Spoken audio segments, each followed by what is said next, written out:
Hi, I'm Joel with PMA, and today we're going to talk all about blended Scottish whiskey. These whiskeys in front of us here are some of the prime examples of what a great blended whiskey can be. A lot of people don't realize that most of the top whiskeys from Scotland sold around the world are in fact blended whiskeys. Blended whiskeys give us the opportunity to create so much more depth and diversity and range of flavor within a single bottle. We talk about the most common of the categories of Scottish whiskies, of course, being single malts. And single malts are a whiskey of just one grain, malted barley. Blends are whiskeys that contain not only malted barley spirit, but also spirit with a neutral grain to it, sometimes a wheat-based spirit. That is often going to make up the base of the blend of multiple different whiskeys. These whiskeys have a little bit of a range of differences that you'll see from other blended whiskeys on the market. All of these whiskeys are owned by a company, William Grant & Sons. You may be familiar with them.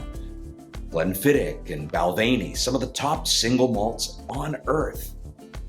What a lot of people don't realize is most single malt distilleries across all sorts of different companies are really on earth and in production to feed the larger blending houses.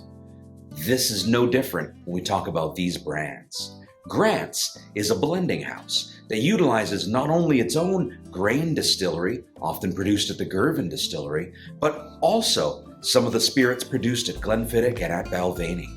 Monkey Shoulder is another great example of a blended whiskey, but we'll talk more about that one in a second because it's a little bit different than the others. You've all got some great kits in front of you, and definitely crack into those kits now. You're going to find a Glencairn glass, you're going to find samples of all these products, as well as a little Monkey Shoulder toque tucked underneath there. One of the other things you're going to find in your box is this kit from Grant's 12. This is our Grant's 12 Triple Wood kit, and this has got a ton of exciting stuff inside it. Starting with our lineup here in front of us, you've got the Grant's Triple Wood.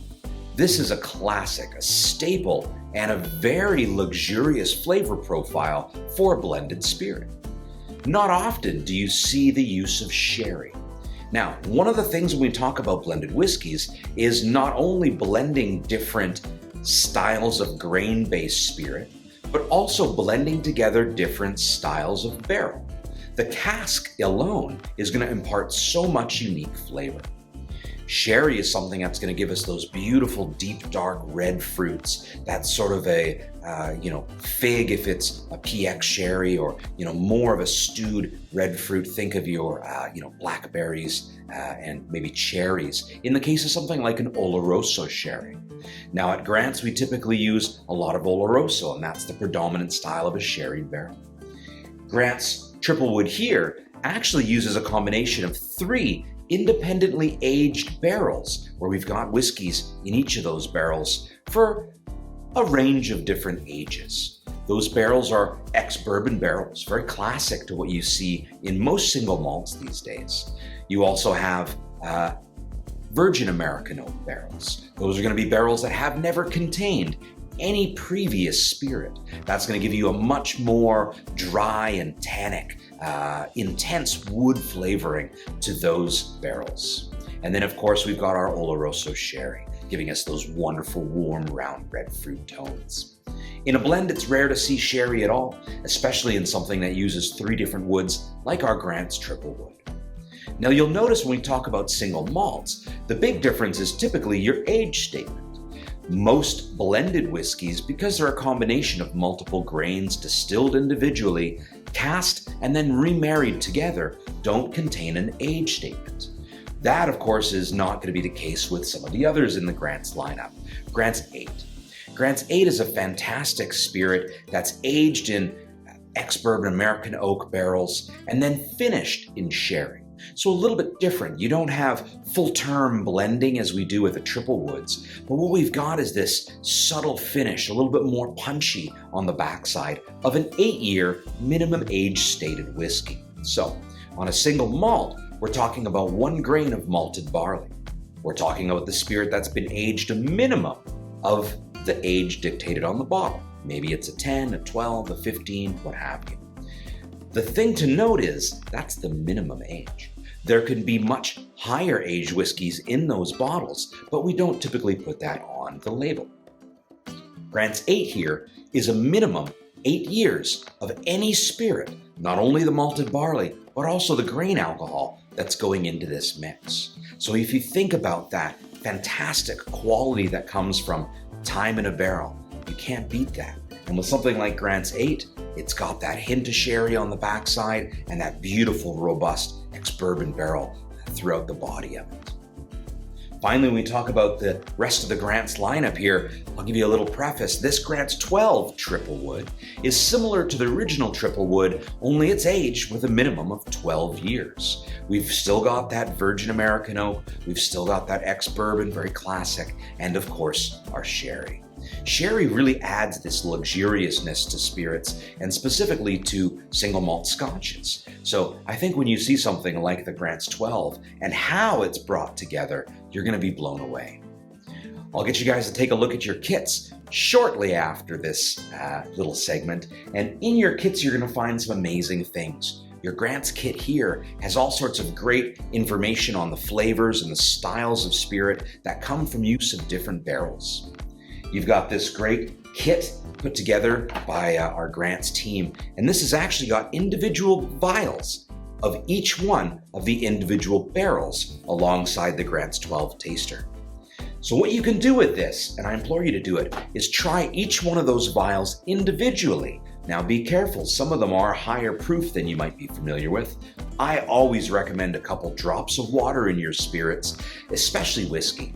That's going to help open up and develop a lot of the flavors that are coming from years inside that barrel.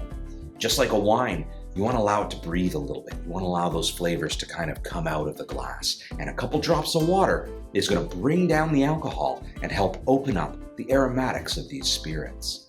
Once you've tasted each one of those individually, what I implore you to do is taste the Grant's 12 and then have some fun. Take those 3 different vials, blend them together. I'll warn you, it's not an equal amount of each of those vials that go into Grant's 12. And this is where the magic of a master blender at a distillery or a company like Grant's comes in. Picking hundreds and thousands sometimes of different barrels of various ages, of various wood compositions, and marrying them together masterfully to create that balance, harmony, and texture in the mouth that we look for when we want a fantastic spirit. One of the things you're going to notice as well, and after my segment of the video, I'm going to get you guys to scan this QR code that you're going to find on the card inside your Grant's 12 Triple Wood box. This is going to take you to a linked video with Danny Dyer, our global ambassador for Grant's, and he's going to walk you through not only how to make a fantastic highball, but he's also going to talk to you a little bit about the uniqueness of each barrel and how they play their part in creating the Grant's 12 Triple Wood. Finally, our last spirit, our last Scotch that I want to talk to you about is the Monkey Shoulder. Monkey Shoulder is a little bit of a different style of a blended whiskey. As I mentioned, you've got single malts, 1 grain malted barley, usually a minimum age statement produced at a single distillery. What we've got with Monkey Shoulder is a blending of single malts. So where we don't have grain alcohol in Monkey Shoulder, what you've got is 3 core distilleries from the William Grant's family that are brought in together. Now, 3 of those distilleries are from the Speyside area, just like Glenfiddich, just like Balvenie. In fact, little sneak peek between just us, Monkey Shoulder actually has some Balvenie and some Glenfiddich in it. There's a 3rd, smaller, lesser-known distillery that we don't often bottle under its own name, and that's known as Kinninvie. This is a great combination, and really a showing of respect for the master maltmen that create these grains to work with, the masterful blending of Brian Kinsman, who is our blender at Glenfiddich and many other William Grant's companies, and that attention to detail. It's often said that single malts can sometimes handcuff a producer into a particular flavor style or region. What you've got is a limited grain, you've only got barley, you've got a limited number of years, and often you've got a limited style of barrel. That's going to give you a limited number and option of flavors. I used to always say that if you went to a chef and said, "Chef, make me the best soup in the world, but you can only use carrots," you're probably going to have a fantastic carrot soup. But it's that. It's one or two dimensions, beautiful expression of what it is, very pure. Whereas if you said, "Chef, make me the best soup you can make using anything in your kitchen," you're going to have the ability for a much more complex, layered, and deep flavored soup at the end of the day. Now, whiskey, of course, is much better than soup. And I think with all four of these spirits, you're going to have a great experience and a walk down the amazing flavor that can come from a blended Scotch whiskey. Blended is no longer a dirty word in the world of whiskey, and I think it's important to explore those categories of blends, especially as we see some of the world's top producers like Glenfiddich and Belvany and William Grant & Sons in a whole, using blended spirits and giving them the age statements, the attention to detail, and the cask finishing that is so common now in single malts. So I hope you guys enjoy your kit. Taste through those spirits, play with the Grant's 12 Triple Wood kit, and be your own master blender. See how well you can do. Thanks so much.